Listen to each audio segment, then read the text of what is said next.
Professor Cheeseman, thank you very much for joining our interview series. Let me start right away with the first question. As a signatory of the June 13, 2025 Anti-Fascist Declaration, how do you interpret the resurgence of authoritarianism and illiberal populism globally? Do contemporary far-right movements represent any form of neo-fascism, or are they better understood as populist authoritarian hybrids adapted to 21st century democracies? Now, that's a big question to start with, right? I'm going to start by saying the thing that I tend to say when I start talking about the recent phase of global politics and the authoritarian trend, which is that we have to beware what I call the temporal fallacy. And the temporal fallacy is that to think that because a lot of things are happening at the same time, they're happening for the same reason. So if we look, for example, at the challenges to democracy around the world and the rise of authoritarian leaders, some of those leaders are in the sort of proto-populist, right-wing, exclusionary politics mold. We can think of the rise of the far right across Europe. And of course, we should remind ourselves that right now, as we speak, far-right candidates or parties are ahead in the opinion polls in France, in Germany, and the United Kingdom, something that hasn't happened before in my lifetime. That's true of a certain set of countries. There's another set of countries where democratic decline has happened for very different reasons. We could think about West Africa, where we've seen junta leaders take power with very little of that kind of right-wing populism involved, rather in some cases more of a kind of Pan-African, almost lefty form of old-school populism, modeled on someone like Ghana's Jerry Rawlings, rather than the sort of fascist model of Europe. And in parts of Latin America and so on, we've seen different models still. So what we're seeing is a very complex set of different processes that are moving countries away from democracy that don't have a common theme. So in that sense, even if we were to agree that some of these cases were, a really good parallel for the 1930s, 1940s fascism movements, we would only, of course, be talking about a small subset of that. And that brings us to the question then of why sign a letter against the rise of fascism?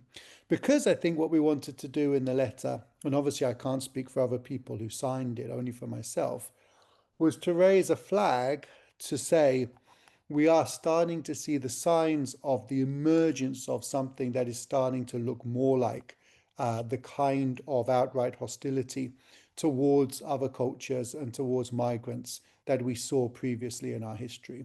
At present, I think it's probably true to say that, of course, we're not at that scale. But what we are seeing, and I think this is the thing that terrifies me, is that both from senior political figures, so from the likes of Nigel Farage or Donald Trump, from also underground, from, in a sense, social media and the conversations people are able to have with people like themselves who share their views that perhaps were harder to have before social media came along. We almost have a kind of legitimization of exclusionary, racist, hostile discourse kind of happening from the top and from below at the same time. So social media is emboldening people and the rhetoric of leaders emboldening people. And those two things at the same time, I think, are meaning that things that people would have not been willing to say 10, 20 years ago, they are now willing to say public, believing that other people will back them up. Now, the final thing I just want to say, and then of course, this should be a conversation, so I'll stop talking, is I think the other thing that's important to say is we have to be very aware that this does not mean that the values that we're hearing about and the prejudices we're hearing about are necessarily anything new, right? In many cases, I think people are emboldened to say things they've been thinking for quite a long time. And so one of the things that we must not mistake is new expressions of this necessarily meaning that we have gone from a situation where these issues were dealt with to their return. My sense is we never really actually dealt effectively with some of these issues and some of these prejudices. They have been kind of allowed to fester and now are being emboldened in this particular moment. And so one of the things that we need to deal with is both how do we deal with this current manifestation of this rise, but also why were we not as effective as we should have been at actually dealing with the root causes of this and reducing these prejudices over the last 20, 30 years? Right. Drawing your work in War and Democracy in 2018, To what extent do rising authoritarian movements exploit institutional weaknesses and democratic fatigue, particularly in post-colonial states? How might these dynamics explain the erosion of liberal norms, both in Africa and globally? I think frustration with democracy is a really important factor in many parts of the world. I think some people believe that they had good quality democracy and it was taken away, or they believe democracy was strong and failed them. And that might be people in the United States, for example, who might feel that on the one hand, they've been told they have this functioning democracy, but on the other hand, they've seen, for example, class mobility fall and their ability to live a better life than their parents decline. And in a sense, that kind of belief in the American dream dwindle. Or it might be, for example, societies in Africa that have never really been given democracy. And in that article, we were talking about countries like Uganda, for example, or Rwanda, where we've essentially seen prolonged periods of authoritarian rule. Now, today, for example, in Uganda, we have a system that is called a multi-party electoral system. It's called a democracy by the government, but the opposition has never been allowed to win. And we know that the game is systematically stacked against the opposition. There was even a survey that found that a majority of Ugandan people did not think that you could change power through the ballot box. So when you get to a situation where the majority of voters don't believe that you can actually get rid of the government through the ballot box, that does a very dangerous thing, right? That gives people an incentive to start to contemplate and support other kinds of ways of changing power. For example, using armed force. And I think if we were to ask, what were the conditions that led to the coups in West Africa, one of the factors was that citizens had got frustrated and fed up with democracy and no longer believed that democracy would deliver and no longer necessarily believed that democratic systems or electoral systems would enable them to elect better leaders into the future. And under those conditions, maybe support for the military and for military intervention becomes something that people are more willing to contemplate. So if we look at the Afrobarometer data, for example, survey data across West Africa, one of the things it shows us is that most people are still against military rule, but even people against military rule in general are sometimes willing to say that the military has a right to intervene if civilian leaders have abused their power. In other words, I think what people are telling us is we don't want the military to govern, but if civilian leaders undermine their own legitimacy, maybe the military is necessary to give us a clean break and a new opportunity at building the system. I think some of that frustration with the performance of democracy in terms of being able to shield people from economic difficulties and in terms of being able to deliver meaningful jobs and a sense that people's lives have worth and value, that frustration, I think, is also at the heart of some of the challenges to democracy in Europe and North America. Right. In your article, Ethnopopulism in Africa in 2015, you describe how African leaders fuse populist economic narratives with ethnic mobilization. How do you assess the risks of ethnopopulism evolving into proto-fascist politics in fragile democracies, particularly where leaders invoke existential threats to justify state violence? I think the threat is really significant, but again, we have to be really careful about thinking about this on a case-by-case basis. So, for example, we wrote that article thinking particularly about certain parts of sub-Saharan Africa where on the one hand, you see leaders who want to mobilize in a more populist fashion using economic issues, but on the other hand, mobilizing in a sense along ethnic lines because they also recognize the need to take their ethnic community with them and sort of piecing together this constituency, this complex constituency, which at times is contradictory because if you want to deliver sort of good populist goals and make the citizens and the average man's life better, you're kind of talking to all of those people, the common men. But if you then make an ethnic appeal and say you're going to deliver to your own ethnic community, you're actually narrowing that just to your own constituency. So in some senses, it seems a kind of internally contradictory approach. And what we tried to talk about it in that article is when does this approach hold together more and when doesn't it? And we basically pointed out that it holds together more when your own ethnic community, for maybe historical reasons of socialization into some of these values and ideas, is more willing to be populist, actually shares populist values, whether that's heavy state involvement in the economy to deliver quick change, or whether that's wanting, a big man leader and being willing to sacrifice democratic checks and balances to bring it about. So there's a kind of tension there that can be overcome, and leaders can use it effectively. But where those identifications are different, where the ethnic constituency of a leader wants something very different from what perhaps the common person on the street wants, or when there's a real tension and polarization around ethnic identity, it can be extremely difficult to make them consistent. And actually, a lot of these strategies don't actually end up winning power. They collapse under the weight of their own internal contradictions. Now, where I think this is really dangerous, and we do see this clearly in other parts of the world, parts of Europe, parts of Asia, is when you get that combination of a populist leader mobilizing on ethnicity and exclusionary version of ethnicity, and using the kind of demonization either of external countries or of an internal minority as a way of trying to unify their support base. And when that happens, you have a particularly nasty version of the kind of proto-fascist mobilization, right? Where on the one hand, you are deliberately using that community as a way of gluing your own coalition together. So you can't really get away from doing that, because that's actually some of the mobilization that enables the regime to continue.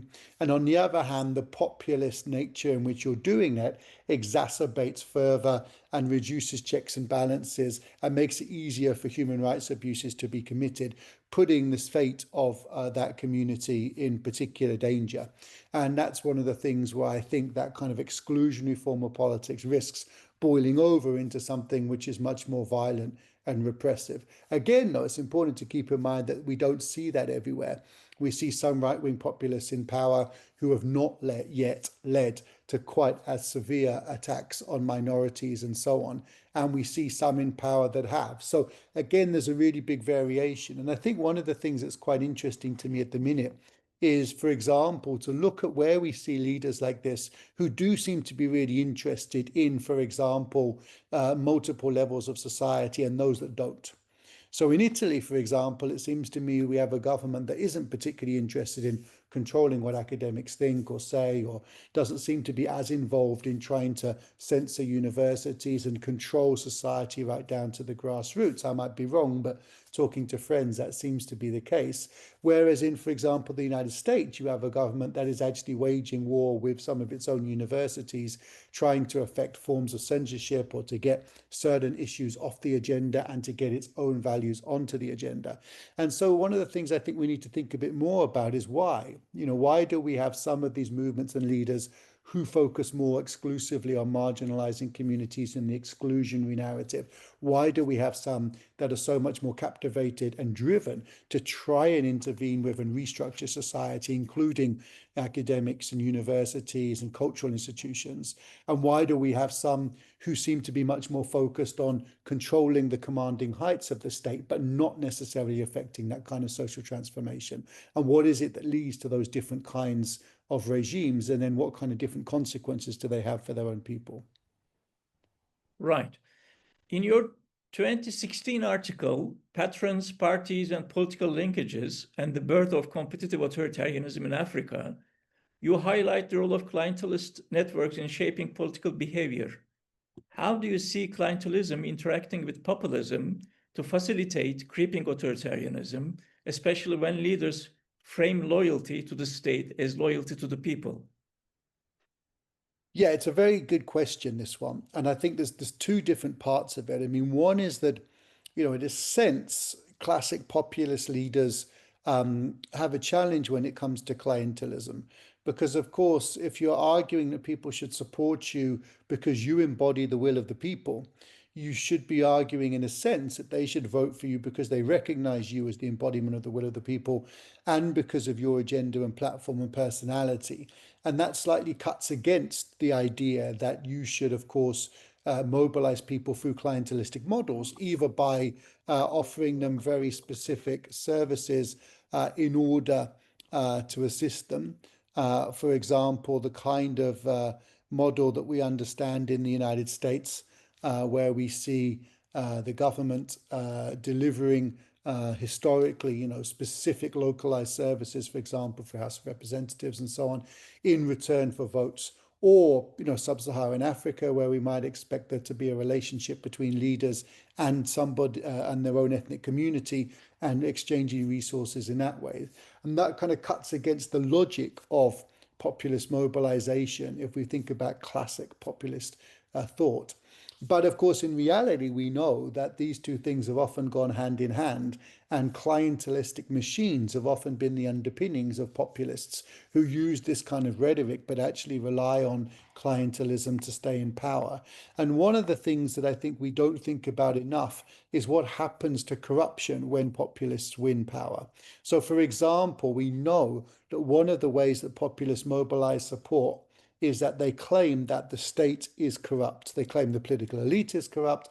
They make great hay out of any corruption scandals. Trump, of course, did this. It's been a current theme in American politics: drain the swamp, reduce the corruption in the government. It's true more broadly, I think, that people have a suspicion about government being corrupt and being inefficient. And so populists have understood that and play on that as a key part of their message. And of course, corruption is a particularly valuable message if you're a populist leader, because what you can say to people is the system is so corrupt, it's endemic and it's pervasive. And therefore, the only way we can deal with it is by electing someone who's an outsider. And therefore, you have to elect me because I'm the outsider populist. None of those people in the system can be trusted to actually deal with it. And so you get corruption and anti-corruption as kind of one of the key mobilizing messages of populists. But of course, when populists are in power, they then often prove to be just as corrupt or even more corrupt than the people they've replaced. And one reason for that, of course, is that populists tend to remove checks and balances. They weaken institutions. They rule in a more spontaneous way and often in a more individual and personalized way that undermines systems of accounting, systems of audit. And so what you often see is the same populists who get elected on kind of anti-corruption messages then commit greater corruption, partly for personal aggrandizement and wealth, partly to drive the clientelistic networks that were also part of your question. And that when they leave power, they actually also leave the state and the government more vulnerable to corruption in the future, precisely because they've weakened the institutions that were designed to prevent corruption. So in some countries, we've even seen more corruption when the populist leader has left power and someone else has come in who has been more corrupt-minded, but then faces a situation with far fewer constraints. So corruption and clientelism are fundamental, I think, to populism and the rise of populist leaders, both in terms of the mobilization of voters and getting into power, and then in terms of how they sustain power and the legacy they have for political systems. Right. Based on your research on Kenya's 2022 elections, to what extent can constitutional reforms and decentralization act as safeguards against authoritarian populism? Or do populist leaders inevitably find ways to co-opt democratic institutions? I think this depends a lot on how strong the institutions are before a populist leader comes to power. And it also depends on, the balance of power. To what extent does the populist leader get a parliament that is loyal to them? And there are two dimensions to that, right? One is to what extent are MPs as part of the populist leader's party or aligned to them elected so that they get an easy ride with parliament? Or, how easy is it for them to be able to buy over MPs in the context of weak legislatures and weak party systems. And so I think that it's very different in different places.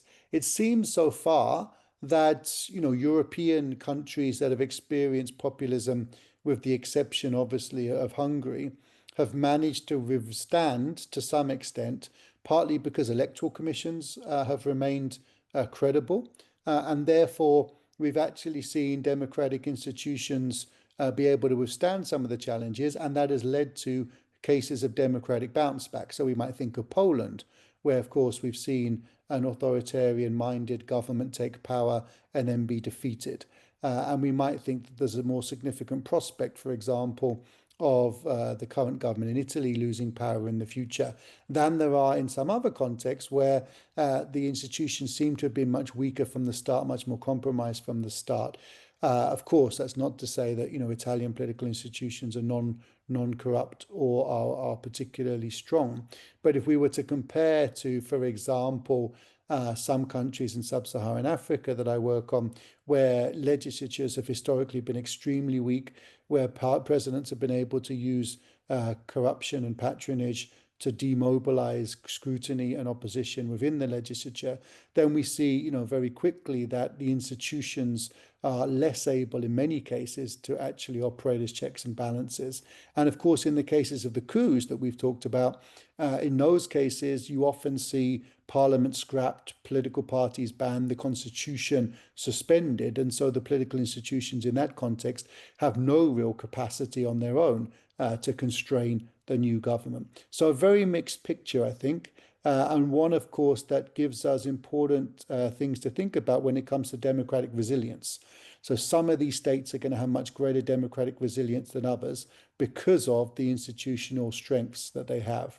The other thing that's important to say briefly, though, about that is that it's important to think both about democratic resilience. That's kind of to what extent can the institutions cope with a shock, deal with a non-democratic leader, and constrain them and make sure that the rule of law is followed.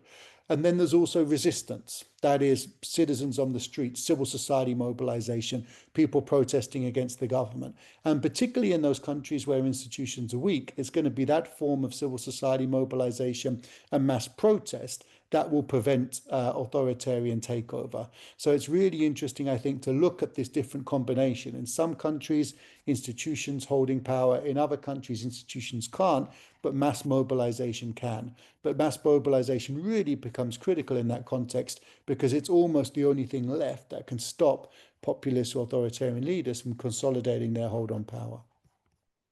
Right. In your co-authored 2018 article, 10 Challenges in Democracy Support, you warn against one-size-fits-all democratization models. How should international actors adapt their strategies when confronting populist movements with explicitly anti-democratic tendencies? So could you say that again? You cut out just for one moment. Sure. In the article 10 Challenges in Democracy Support, you warn against one-size-fits-all democratization models. How should international actors adapt their strategies when confronting populist movements with explicitly anti-democratic tendencies? Well, one of the things that I've done with some colleagues at CEDA, CEDA is the Centre for Elections, Democracy, Accountability and Representation at the University of Birmingham, is to try and think through what the different pathways of autocratization are. So we've been talking about, at least 4 or 5 different ways in which states can become more authoritarian. So one of those would be executive aggrandizement. The incumbent leader tries to expand their power and weaken checks and balances. Another of those would be military interventions, violent interventions. So, for example, the Taliban retaking power or coups. A third would be kind of state capture and the emergence of a kind of pervasive corruption within the state that corrodes the state, but without necessarily being led, by a particular political leader. We might also think of, populist takeover. So outsider candidates who are anti-system taking over from opposition and then subverting the system. And I think we need to think about that because that then is really important for thinking through what are the biggest threats to democracy and how should we attempt to build democratic resilience and support democracy. Now, those strategies or pathways that I set out, they of course are often overlapping, so they're not exclusive. I mean, you could have executive aggrandizement at the same time as you could have state capture. But thinking about them carefully is important because it gives you a sense of what the biggest challenge is. So, for example, if you think that the biggest challenge in a certain country is a military coup, the strategy for dealing with that is to think about coup proofing. What can we do to professionalize the military? What can we do to dissuade the military from taking power through force and so on? If you think that the biggest threat to your country and democracy is executive aggrandizement. It's actually about strengthening checks and balances within the system, making sure that the legislature and the judiciary are particularly strong and can check the authority of the president. So the potential solution and where you might want to emphasize your investment in each of these cases depends on your assessment of the threat. And I think one of the risks is that we keep, as a global community, doing the things we've done in the past: support elections, support legislatures, support civil liberties, support, while not recognizing that actually we need to be, in a sense, more problem driven, more focused, more specific to context. We always say this, I think within the policy community, everybody will say, every reform, every program needs to be specific and related to the context. But it's very difficult to actually do that in practice. It's easy to say, let's adapt to context. It's very difficult to know what that context should be and how you should do it. So I think thinking about the most likely pathway of autocratization, how you then insulate yourself against that, is one way to try and encourage a distinctive approach in different places. Of course, you also need to do other things, like take into account what are the main strengths of the democracy movement in this country. What are the areas in which it's powerful? What are the areas in which it's weak? How can we therefore harness and build a really powerful coalition? And that again depends on really understanding what are the most effective forces on the ground. In some countries, they might be trade unions. In a lot of the world, trade unions have been watered down and weakened to the point where they can no longer fulfill that function. And it might be religious organizations, or it might be other forms of civil society. So really understanding context is critical for identifying the biggest threats and designing the best solutions. Right. In your 2024 article, Opening the Door to Anti-System Leaders, you show how anti-corruption campaigns can paradoxically empower populist outsiders who then undermine democratic institutions. How do you interpret this dynamic in the broader resurgence of authoritarian populism? And are there parallels in Kenya, Zambia, or Tanzania? Yeah, I mean, this is one of the things that in some ways is the most depressing, right? Is that some of the things that we try and do for good turn out to have bad effects. And it's worth just taking a step back for a second from our specific research on corruption to explain why this happens and why it's so important more broadly. So one of the things that researchers have started to find is that public awareness messaging, so messaging like don't smoke, it's bad for you, don't drink and drive, follow COVID rules, can do more harm than good. And the reason is, one of the reasons we think is that by telling people that lots of people are not doing something, you actually make them subconsciously think that that thing is more acceptable, easier to get away with, more socially legitimate. So, for example, if I say to you, lots of people are not following COVID regulations, so COVID is escalating, we need to follow these regulations.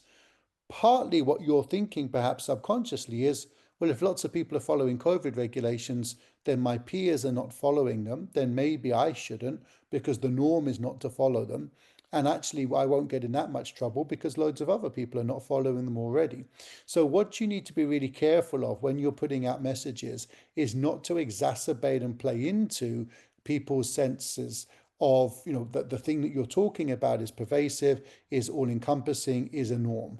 And of course, especially true in something like corruption, because if you use an advert that makes people think that the country is more corrupt than they already do, or makes them really focus on the extent of corruption, one of the things you can do is encourage a sense perhaps of helplessness, of powerlessness. And that might encourage people to think that they should go with the flow rather than resist. So we've done research in a number of countries like Albania, Nigeria, and so on what happens when you use this kind of messaging and you actually emphasize how bad things are, and use what we call a kind of negative message. And in general, those messages, not only do they not encourage people to do what you want, so you want them to follow COVID rules, you want them to stop smoking. In our case, you want people to fight against corruption. Not only do they fail to deliver on that, but they often have backlash effects. So what we often see, for example, is a backfiring whereby people who get the message in our assessments actually become more willing to be corrupt rather than less willing to be corrupt, because we think of this effect of the message actually engendering kind of apathy rather than activism and playing on people's pre-existing skepticism about the state. So what that means is that actually it's possible that anti-corruption messages themselves create the foundations that populists can exploit. For example, if anti-corruption messages make people much more concerned about the state of corruption, but also make them much more apathetic about being able to do something about corruption and play into their sense that the situation is helpless, people may become more willing to accept populist alternatives.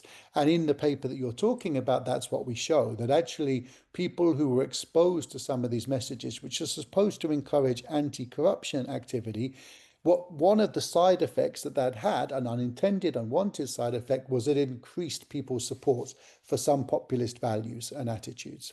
So we really have to be careful with how we fight, not just, I think, for anti-corruption, but on also a number of other areas. If we use negative messaging that emphasizes how bad problems are, we may well not only have no positive effect on the people we're trying to reach, but also end up in a situation where the overall consequence of that is that we actually generate some kind of backfiring effects where we make people, want it, be more willing to accept not only the activity, corruption, but also to have certain other behaviors that we don't think are particularly valuable or are challenging. So, for example, other things that we found to be potentially associated with these kinds of messages are falling support for paying taxes, and falling support, for other aspects that are critical, to the social contract. So I think that has really big implications for, how we fight back and against, authoritarianism and how we sustain democracy. Everywhere is authoritarian is not a good message, because that message reinforces the pervasiveness of authoritarianism, the fact that lots of citizens and societies might be willing to tolerate authoritarianism, which is communicating, again, this kind of negative message. Instead, we need to find messages that emphasize how many citizens actually believe in some of the things that we care about. So how many citizens believe in fighting corruption? How many citizens believe that their country would be better if it was less corrupt? How many citizens believe in democracy? These are sorts of messages that might be able to mobilize people and build solidarity. The negative messages, though, are really dangerous, and we have to try and avoid them. Right. As a follow-up to our discussion on democratic backsliding, and a final question, is there, in your view, any notable example of successful democratization across the African continent that offers inspiration amid the rising threats of resurgent fascism, populist mobilization, and authoritarian consolidation? What lessons can ailing democracies, both within Africa and globally, draw from such cases? I think there's a number of really inspirational cases. I mean, Ghana springs to mind. Ghana is a country that had, a series of coups and instability in the 1970s and 80s, and had a period under, a military leader in Rawlings, and then managed to emerge into the 1990s with a good constitution that institutionalized some separation of powers. Rawlings then stood down with term limits when two term limits came up, and there was a transfer of power. There have now been a succession of transfers of power. Now, I'm not saying Ghana's democracy is consolidated. In some ways, we need to get away from the idea that democracy can be consolidated and recognize that, in a sense, democracy is always under threat. It's always being challenged. But one of the things that's really interesting about Ghana is it's made that military to democracy transition, and the military has returned to barracks and has not been involved in politics since. So in terms of one of the biggest trends in West Africa, the Ghanaian experience is a really interesting one to learn from. I also think we have really interesting examples elsewhere. For example, a country very close to my heart, or two countries very close to my heart, Zambia and Kenya. I mean, Kenya, on the one hand, is in the middle of a very intense period right now where, on the one hand, you have a government that is trying to push through very unpopular economic policies, mass citizen, engagement against that, mass protests led by youths, and then significant human rights abuses and violations in the government's attempt to depress those protests. And so, again, I'm not for a second saying that Kenya has got it sorted or got to a point where democracy is protected and safe. But if you think about where Kenya was 40 years ago, it was a one-party state dominated by Daniel Arap Moi. Or then you go forward to 2007, where Kenya suffered serious ethnic violence in a controversial election. The fact that Kenya now, in response to that flawed 2007 election and the violence that happened, built a new constitution that was more inclusive, that devolved power to 47 counties, that created a Supreme Court that not only exists, but was one of the first courts in the world to nullify the election of a sitting president on the basis that the election didn't meet the necessary standards. The fact that Kenya has gone through all of that, and actually in some ways the multi-party system today could be said to be more robust than it was 20 years ago, with a stronger constitution, means that Kenya has an ability to potentially ride out the current challenges and struggle through them, and again, move forwards, instituting new reforms. And I think it's that process that gives me inspiration. It's not easy. People have fought for it every step of the way. People have risked their lives. Many people have died to try and push forwards a democracy and push forwards a more accountable, effective system and fight against authoritarian leaders. But at the same, and that process of struggle has actually generated a situation where over time the institutions have become stronger.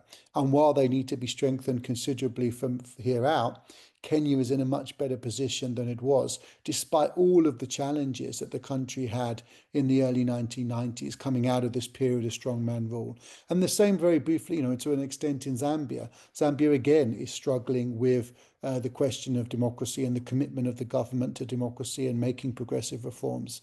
But at the last election in Zambia, Zambia actually got rid of an authoritarian or an increasingly authoritarian-minded leader in President Edgar Lungu, and saw a transfer of power as hundreds of thousands of Zambians went out to vote, even though they didn't think the election would be completely free and fair, because they believed that if they came out together in their hundreds of thousands, they could affect political change, and they voted for a change of government. And it's worth keeping in mind, for people who are skeptical about democracy in Africa and don't think it's feasible, that only 2 countries moved towards democracy, I think, globally during the COVID pandemic, if you look at the main democracy ratings indices, and they were Malawi and Zambia, both in Africa. So I do think Africa has, really good examples of inspirational cases where the struggle is very much ongoing, but countries have not lapsed into pure authoritarianism. Institutions are starting to get a little stronger, and citizens are consistently acting to safeguard their rights and their liberties. And that's a good model for, in a sense, other countries in other parts of the world that are now starting to have their own democratic difficulties. Professor Cheeseman, thank you so much for your time. Appreciate it. It's a pleasure. Have a good day.